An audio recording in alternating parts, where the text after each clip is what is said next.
उत्तर प्रदेश सरकार ने रानी लक्ष्मीबाई स्कूटी योजना के तहत शैक्षणिक सत्र 2025-26 में स्नातक पास करने वाली टॉप 5% मेधावी छात्राओं को मुफ्त में स्कूटी देने की प्रक्रिया शुरू की है, जो कि अब स्टूडेंट्स के लिए कहीं ना कहीं बहुत फायदेमंद होगी, क्योंकि आगे की पढ़ाई में उनके लिए ये सहायता देगी। इस योजना का लाभ करीब 50,000 छात्राओं को मिलेगा, जिनके परिवार की वार्षिक आय 12 लाख रुपए है या फिर उससे कम है, उनको इसका लाभ मिल सकेगा। स्कूटी का जो वितरण है वो हर जिले में आयोजित किया जाएगा। विशेष समारोह के दौरान ये स्कूटी वितरण का जो कार्यक्रम है वो पूरा किया जाएगा और योजना के तहत मिलने वाली स्कूटी को किसी भी परिस्थिति में बेचा नहीं जा सकता। ये टर्म्स एंड कंडीशन में शामिल होगा। योजना के तहत राज्य विश्वविद्यालयों, निजी विश्वविद्यालयों और उसके साथ ही साथ संबद्ध राजकीय सहायता प्राप्त और साथ ही साथ महाविद्यालयों की पात्र छात्राओं को इसमें शामिल किया जाएगा।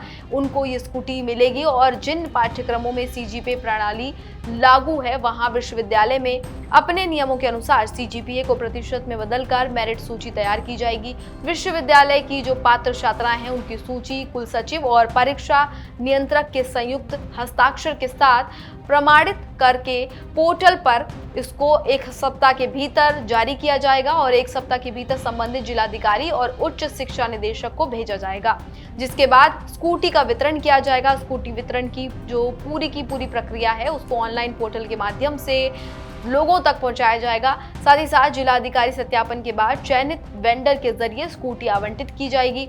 स्कूटी मिलने के बाद छात्र से प्राप्त प्रमाण पत्र जो है उसको कहीं ना कहीं अपलोड किया जाएगा और उससे फायदा छात्रों को मिलेगा। सबसे पहले आपको बता दें कि जो पूरा प्लान है उसको पूरी तरीके से तैयार किया जाएगा। किसको मिलनी है स्कूटी, किसको नहीं मिलनी है, उनके नाम एनरोल किए जाएंगे और प्राप्ति प्रमाण पत्र लेकर उसे पोर्टल पर अपलोड किया जाएगा। इसके साथ ही साथ प्रत्येक जिले में स्कूटी वितरण के लिए विशेष समारोह आयोजित किए जाएंगे, जिनके बाद अलग से बजट भी निर्धारित किया जाएगा।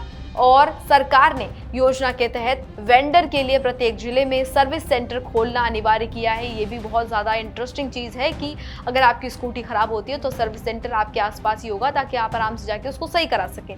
शिकायतों के निस्तारण के लिए अलग ऑनलाइन पोर्टल भी बनाया जाएगा, जहाँ पर छात्राएं अपनी शिकायत दर्ज करा सकेंगी, जहाँ पर अपनी प्रॉब्लम जो है उनको बता सकेंगी। जिलाधिकारी और अन्य जो उच्च शिक्षा निदेशक हैं उनकी निगरानी इस पर रहेगी। योजना के तहत मिलने वाली सभी स्कूटी पर सरकार की निर्धारित ब्रांडिंग अनिवार्य होगी, यानी कि उस पर ब्रांडिंग जो है गवर्नमेंट की होगी, लोगो लगा होगा। आवश्यकता पड़ने पर योजना के दिशा निर्देशों में बदलाव करने का अधिकार मुख्यमंत्री को दिया जाएगा। यानी कि अभी जो हमने आपको पूरा प्लान बताया है उसमें कुछ बदलाव भी हो सकते हैं, ये मुख्यमंत्री के पास इसका अधिकार होगा, तो ऐसे में चेंजेस हो सकते हैं। लेकिन स्कूटी की जो योजना है वो जैसी की है वैसी की वैसी रहेगी। हो सकता है इसमें ये हो सकता है कि स्कूटी का मॉडल जो है वो चेंज हो जाए, बाकी चीज़ें जो है वो सेम रहेंगी। तो ऐसे में बड़ी संख्या में छात्रों को इसका लाभ मिलेगा। 50,000 का नंबर बताया गया है फिलहाल कि इतनी ज़्यादा छात्रों को स्कूटी दी जाएगी। तो ऐसे में छात्रों के लिए फायदेमंद चीज़ ये है कि अब उनको पढ़ाई के बाद अपनी किसी भी चीज़ के लिए किसी और के ऊपर डिपेंड नहीं होना पड़ेगा। उनके पास अपना खुद का वाहन होगा तो वो आराम से अपने वाहन का इस्तेमाल करके अपना काम पूरा कर सकती हैं, अपनी पढ़ाई आगे जारी रख सकती हैं, बिजनेस स्टार्टअप या कुछ भी अपना प्लान कर सकती हैं। तो ये कहीं ना कहीं बड़ी सहायता यूपी सरकार की तरफ से, मुख्यमंत्री की तरफ से छात्रों को दी जा रही है। इसके लिए तमाम जो अपडेट्स आएंगे वो हम आपको देते रहेंगे। आप उसके आधार पर अपने लिए भी रजिस्ट्रेशन करा सकते हैं और किस तरीके से ये मिलेगी वो पूरी जानकारी जो भी अपडेट आएगी वो हम आपको जरूर देंगे। फिलहाल इस जानकारी में इतना ही। इसी तरह की तमाम अन्य अपडेट्स के लिए देखते रहिए इंडिया न्यूज़।